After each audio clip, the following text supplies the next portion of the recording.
어떤 분들은 작년에 나가는 삼재가 훨씬 좋았었을 수도 있는 분들도 있을 거야. 뭘 일을 크게 버리면 안 된다는 거예요. 작년에 더 조금 흐름이 좋았을 수는 있어요. 근데 올해는 약간 주춤할 수는 있단 말이지. 올해 연말에는 조금 몸을 조금 진짜 말 그대로 신경은 많이 써야 되고. 안녕하세요. 안녕하세요. 도영선녀입니다. 2025년 하반기가 벌써 또 시작이 되고 있습니다. 네. 68년생 원숭이띠 분들의 운세 여쭤보려고 하는데 좀 하반기에 어떻게 흘러갈 것 같으세요? 이분들이 어쨌든 작년에 삼재가 끝났잖아. 삼재가 끝나서 삼재 끝나서 좋겠다 생각하시는 분들도 굉장히 많을 수 있어요. 그만큼 삼재가 또 힘든 적이니까. 근데 차라리 어떤 분들은 작년에 나가는 삼재가 훨씬 좋았었을 수도 있는 분들도 있을 거야. 작년에 솔직히 이분들은 좀 복삼재인 분들이 많거든. 근데 올해는 솔직히 조금 그렇게 막 진짜 내가 뭐 진짜 좋다 이 정도는 아닐 것 같아. 조금 하는 일에 있어서 조금 뭔가에 방해를 받거나 좀 이렇게 조금 애로사항이 좀 있을 수 있어요. 그만큼 올해 해운 자체는 그렇게 뭐 삼재 끝나는 무렵이어도 그렇게 좋지는 않다. 근데 그렇다고 그렇게 나쁘지도 않아. 그래도 어느 정도는 흘러가는 적이란 말이야. 근데 뭘 일을 크게 버리면 안 된다는 거예요. 올해 운이 확 트였다 이게 아니니까. 뭐 어떤 뭐 일을 좀 뭐 확장을 하든 내가 일을 좀 버리든 좀 그런 경우가 있잖아.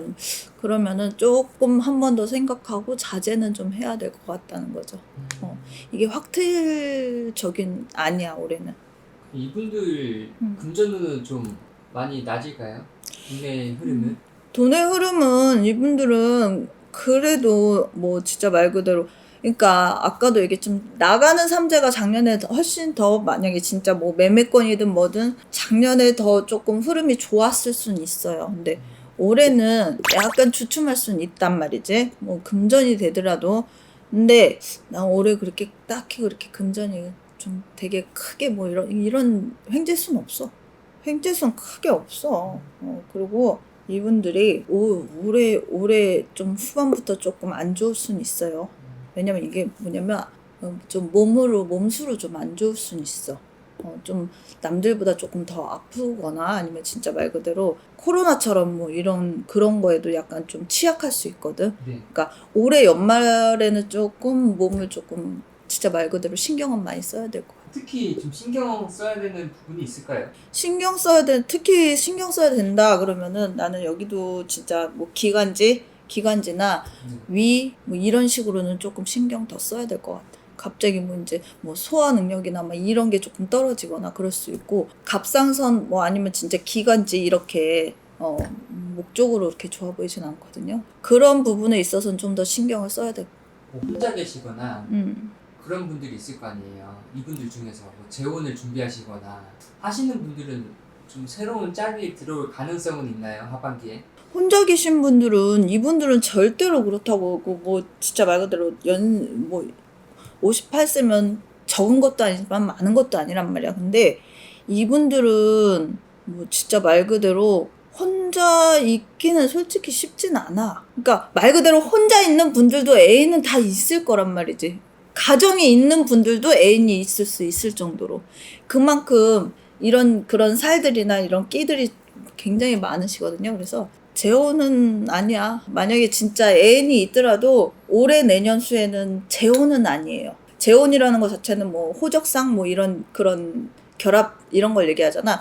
이런 건 아니야. 문서로 이렇게 올해 내년 이렇게 해가지고 문서 자체로 이렇게 뭐 혼인 관계를 맺는다거나 아니면 이래가지고 이 문서로 좋게는 들어오지 않거든. 이런 문서 쪽으로도.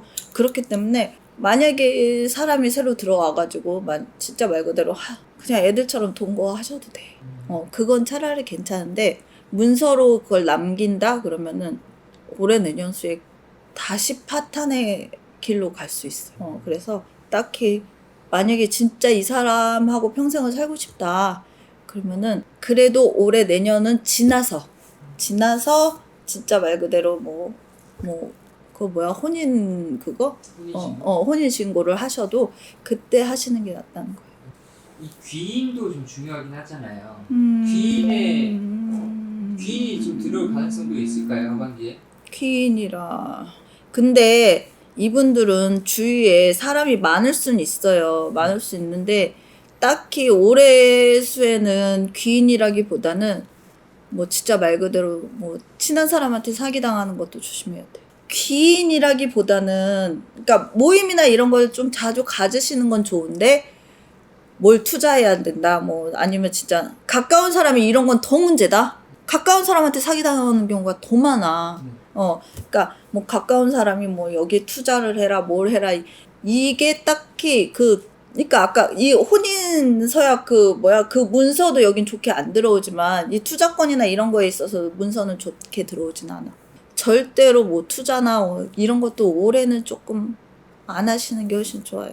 귀인보다는 좀 사귈 수가 있는 거예요. 그렇죠. 그래서 올해는 조금 사람이 됐든 어쨌든 뭐 사업을 확장하든 약간 조금 주춤하시는 게 낫다는 거야. 무신생 원숭이띠 분들은 어쨌든 그래도 올해는 뭐 크게 뭐 운이 확 트이거나 이런 건 없으시니까 그래도 지금 유지하고 어쨌든 내 주머니에 그냥 잘 챙겨 두시는 게 훨씬 좋거든요. 그러니까 뭐 투자가 됐든 아니면 뭐 진짜 말 그대로 뭐 아까 뭐 얘기했듯이 뭐 결혼하실 분이 있더라도 뭐 문서 자체는 조금 뒤늦게 하시는 게 훨씬 좋고요. 투자나 이렇게 가까운 사람부터 조금 조심을 해야 되는 경우가 있어요. 그러니까 그런 거 조심하시고 갑상선이나 어쨌든 간에 이런 쪽으로는 조금 위나 이런 건 뭐 몸적으로도 조금 안 좋을 수 있고 만약에 진짜 뭐 코로나가 다시 코로나 비슷한 거라도 다시 유행할 수 있잖아, 겨울에. 그러면 이런 부분에서도 약간 취약할 수 있으니까 건강에 항상 진짜 올해는 유의하셔야 돼. 감사합니다. 감사합니다.